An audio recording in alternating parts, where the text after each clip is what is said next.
The fog clings to me like wet wool as the darkness deepens. The manor rises before me from the sodden ground, massive stone eaves and dark geometric carvings that slice through the gloaming, standing tall as an old sentinel in the mist. Closer, the fog does nothing to soften it. Ivy chokes the stonework, a shutter hangs loose against its frame, and the birds along the roofline don't so much as stir as I pass beneath them. As I approach the door, it opens with a loud creak, and a good-looking man in formal attire steps out to meet me. His expression is calm, but his eyes are sharp and assessing. Good evening, sir. Welcome to Hexfield Manor. You must be the estate executor. His lordship is expecting you. If you would follow me, please, sir. He steps aside, and I pass into the house. The door closes behind me with a muted thud. You may call me Lucas, if you please. May I ask your name, sir?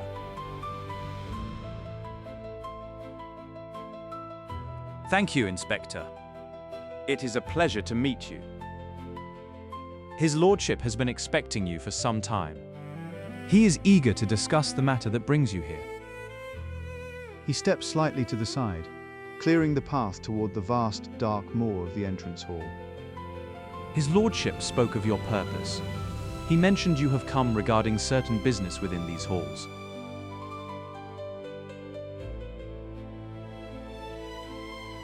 It's only a formality. I imagine the last of the paperwork, now that the chain is finally complete. His lordship will be pleased to hear that, sir. He has been most eager to conclude this matter. He falls into step beside me as we cross deeper into the hall, matching his pace to mine without seeming to think about it.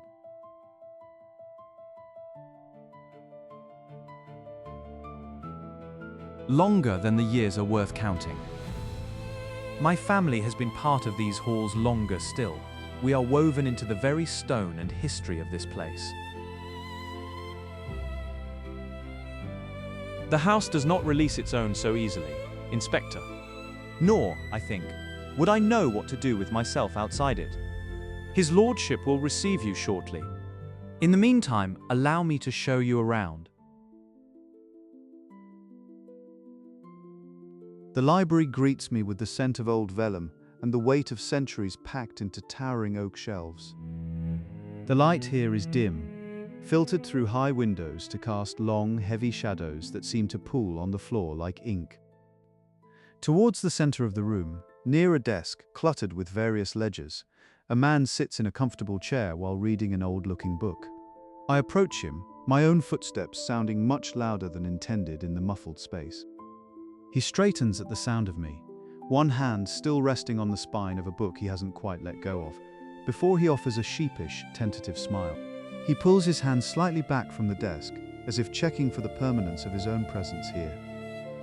He straightens at the sound of me, a beat of surprise settling into a sheepish, tentative smile. Oh, hi. Sorry. Hello. The warmth in his voice is there, but it's softened by an unmistakable uncertainty. I am Yannick, the Lord's godson. He says I may call him uncle. He watches me when he says it, to see whether I find it strange. I have only just begun to arrive in my own space. It is all so much larger than the map suggested. His lordship is just through the next room. He will not mind a few minutes' delay.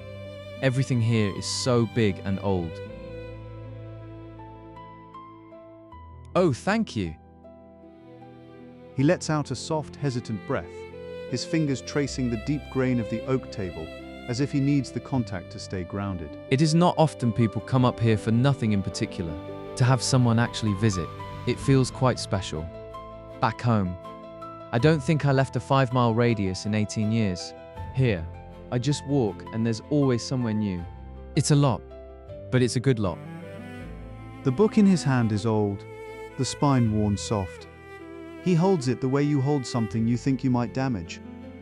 You were reading when I came in. He looks up. Whatever was on his face a second ago folds away into something more careful. I was just... His thumb finds the edge of a page and stays there. There isn't much else to do in the evenings, that's all. Lucas has not moved from the door. He stands the way he always stands, close enough to be called, and far enough not to be included. It's different from home. Uncle found me in here. My first week. His voice softens, and the man it paints sounds less like a master than a patron. That first week, the quiet of the house had weight to it. Back home, there was always something in my ears. A screen going somewhere, a signal, somebody's voice. There is no reception at Hexfield. No feed, nothing to scroll, nothing at all between dinner and sleep. I had never been bored like that before. It wasn't restlessness. It was closer to being held underwater, where things still happen and all of them arrive muffled.